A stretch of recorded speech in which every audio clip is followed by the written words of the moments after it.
All right, good evening, everybody. Jesse Montaño, JJ Jerez. JJ, about a week ago, I stood in Vegas and said it was not a great night for the Avs, and you thought that was maybe going to be the worst it got this season. Somehow got worse tonight. A lot of post-game comments to get into and kind of a lot to react to, but just, I guess, on the whole, your overall impressions of that game, just kind of real quick.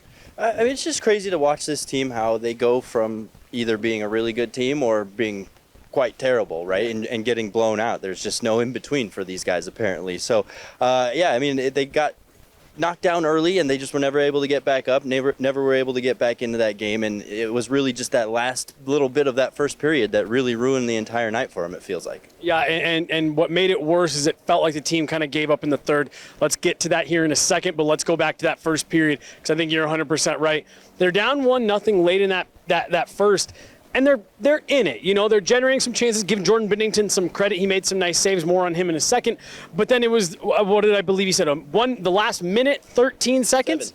1 minute and 7 seconds. Yeah. Last 1 minute, 7 seconds of the first period. Two, I'll go ahead and be the one to say it. Bad goals against. You don't like the coverage. You don't like the D-zone play. You don't like the goaltending. 2 goals, and suddenly you blink. It's 3-0. Kind of felt like the game was over there after the first. It's been a couple times this year, too. I feel like that last minute or so of the period has been a hard one for the Avalanche to overcome. And, yeah, Jordan Binnington played well, but I think where he really shut the Avalanche down was in the second period. In the first period, it really felt more like he was getting lucky, right? The Avalanche were getting chances. They hit a couple posts. They even had one that almost squeaked past Binnington, and he barely covered it on the goal line, right? So the offense was there. The fight was there. Chances. During the first period, yeah.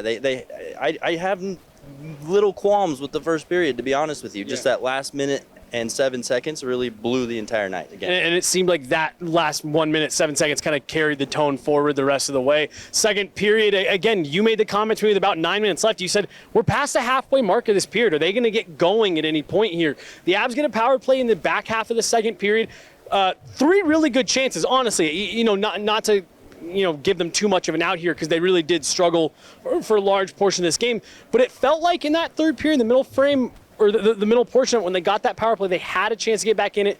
3 nice saves from Binnington, shorthanded goal the other way, and I think you were the one who said it. Kind of felt like the game was over. Yeah, definitely, and they're just having a hard time burying the puck, right? And they had the chances, not only in the first period, like we've already touched on, but the second period during that power play, even on 5-on-5, we saw Val Nichushkin miss a pretty dangerous shot. We saw Cale Makar miss a dangerous chance too. So I just got to find a way to finish. And that's kind of what Nathan MacKinnon touched on with you in Las Vegas a couple weeks ago, or last week, sorry, that they're getting the looks. They're just not finding ways to bury him, which is weird for this team because that's been a strength of theirs the last couple years. Yeah. While the goal scoring didn't stop in the third period, JJ, it really felt like you almost can't even lump the third period in with the rest of this game. Jared Bednar called this the worst period that he's seen this group play. Probably the angriest that we've seen him at the podium. I mean, just really overall, again, I don't know if disgusted is too strong a word with his team's effort. Everything. I mean, we're getting outplayed. Goaltenders getting outplayed by their goaltender. Forwards are getting outplayed by their forward. The D are getting outplayed by their D. Not for the whole game, but for big enough stretches that's why the score gets run up. Third period was a joke. That was the worst period of hockey I've ever seen from our club. Jared Bednar, Logan O'Connor, and Devon Taves all used the word embarrassing, saying the team quit. JJ, you've covered this team for a long time, including that 48-point season. Was that third period the same for me as it was for you? First time I've seen this team give up. Yeah, I would say so, and I can't remember ever seeing an opponent come in and have 2 hat tricks, let alone 1. It's been a while since we've seen 1. I think it was last year against Anaheim that we saw the last hat trick here in Ball Arena.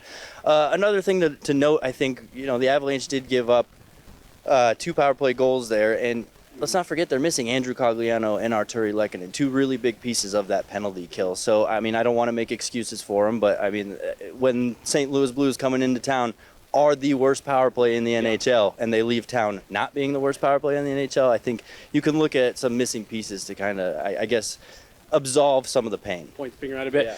2 power play goals against, a shorthanded goal against, and 2 hat tricks for the St. Louis Blues. It was a night to forget. An angry locker room, an angry coach after the game.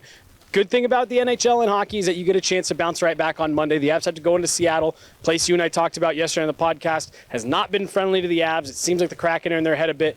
You said after the game it's either terrible for them or exactly what they need. We'll find out on Monday. We will be there with Guerilla Sports. JJ, I'm Jesse. Guerilla Sports, Avs drop this one at home.